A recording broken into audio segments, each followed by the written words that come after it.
राज्यातील कर्मचाऱ्यांना एचआरए भत्त्याला मुक्कावे लागणार, निधी अभावी कर्मचाऱ्यांना होणार त्रास। तर नमस्कार मित्रमैत्रिणींनो, आपण बघत आहात माझे यूट्यूब चॅनल एज्युकेशनल मनोहर, ज्यावर आपल्याला पाहायला मिळतात 5वी ते 10वीच्या इंग्रजी विषयाचे व्हिडिओज, सोबतच इंग्लिशच्या ग्रामरचे व्हिडिओज आणि यासोबतच नागरिक आणि कर्मचाऱ्यांसाठी इन्फॉर्मेशनल व्हिडिओज। या सर्वांच्या प्लेलिस्ट या व्हिडिओच्या डिस्क्रिप्शनमध्ये देण्यात आलेल्या आहेत, त्यावर जाऊन आपण तेही व्हिडिओज पाहून घेऊ शकता। तर आजच्या व्हिडिओचा आपला जो विषय आहे तो आहे की कर्मचाऱ्यांना एचआरए भत्त्याला मुकावे लागण्याची शक्यता आहे, कारण निधी अभावी कर्मचाऱ्यांना याचा एक त्रास सोसावा लागू शकतो। अशा पद्धतीचं एक भाकीत विरोधी पक्षनेते विजयराव वडेट्टीवार यांनी केलेलं आहे आणि याबद्दलच आपण आज सविस्तर माहिती बघून घेणार आहोत। त्यामुळेच या व्हिडिओला एक लाईक आणि जास्तीत जास्त शेअर करायला आपण विसरू नका।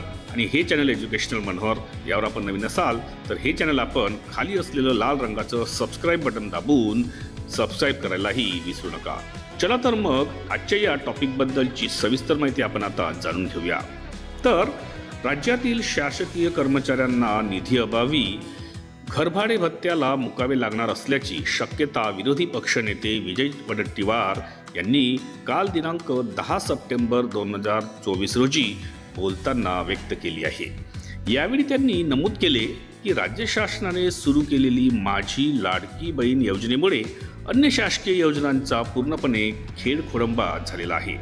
दुसऱ्या योजनांकरिता आवश्यक निधीचा पुरवठा केला जात नाही आहे, तर इतर योजनांचा निधी लाडकी बहीण योजनेकडे वर्ग केला जात असल्याचा आरोपही करण्यात आलेला आहे। यामुळे सरकारी कर्मचाऱ्यांच्या पगारासाठी आवश्यक निधी मिळत नसल्याचे देखील आरोप राज्यातून होताना दिसून येत आहेत।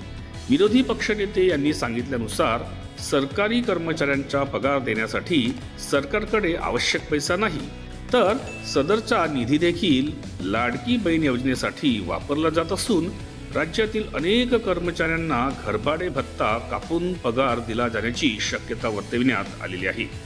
तसेच यावेळी नमूदही करण्यात आले आहे की अतिवृष्टीमुळे राज्यात शेतकऱ्यांना मदत निधी देण्याऐवजी सरकारचे कृषी मंत्री सांस्कृतिक कार्यक्रमांमध्ये व्यस्त असल्याचा आरोप करण्यात आलेला आहे। अशा परिस्थितीमध्ये कुणाकडे मदत मागायची असा एक प्रश्न उपस्थित करण्यात आलेला आहे। लाडकी बहीण योजनेच्या निवडणुकीमध्ये विद्यमान सरकारला अधिक असा फायदा होणार नाही, तर यावेळी महाविकास आघाडी सरकारला अधिक जागा मिळतील असाही अंदाज व्यक्त केला जात आहे। तर एकंदरीत विजयराव वडेट्टीवार विरोधी पक्षनेते विधानसभा यांच्या या वक्तव्यावरून एक धोक्याची घंटा किंवा आपण एक असं म्हणू की एक वाईट बातमी राज्यातील शासकीय कर्मचाऱ्यांसाठी एक दिसून येत आहे। ती अशी की निधीच्या अभावामुळे आणि एकंदरीत पगारासाठी असलेला जो निधी आहे तो लाडकी बहीण योजनेकडे वळविण्यात आलेल्यामुळे कर्मचाऱ्यांना जो एचआरए भत्ता मिळणार असतो तो त्यासाठी त्यांना मुकावे लागू शकते, अशी एक भीती या ठिकाणी व्यक्त करण्यात आलेली आहे। नक्कीच हा व्हिडिओ आपल्या कामाचा ठरला असेल, यामधून आपल्याला नक्कीच एक महत्त्वाची माहिती मिळाली असेल अशी मी अपेक्षा करतो। आणि त्यामुळेच आपण अशाच पद्धतीचे व्हिडिओ पाहण्यासाठी इन्फॉर्मेशन एज्युकेशनल मनोहर या नावाने जी एक प्लेलिस्ट या व्हिडिओच्या डिस्क्रिप्शनमध्ये देण्यात आलेली आहे, त्यावर जाऊन तेही बाकीचे कामाचे व्हिडिओज पाहून घेऊ शकता। जाता जाता या व्हिडिओला एक लाईक आणि जास्तीत जास्त शेअर करायला आपण विसरू नका। आणि या चॅनलवर नवीन असाल तर हे चॅनल एज्युकेशनल मनोहर आपण सबस्क्राईब करायलाही विसरू नका।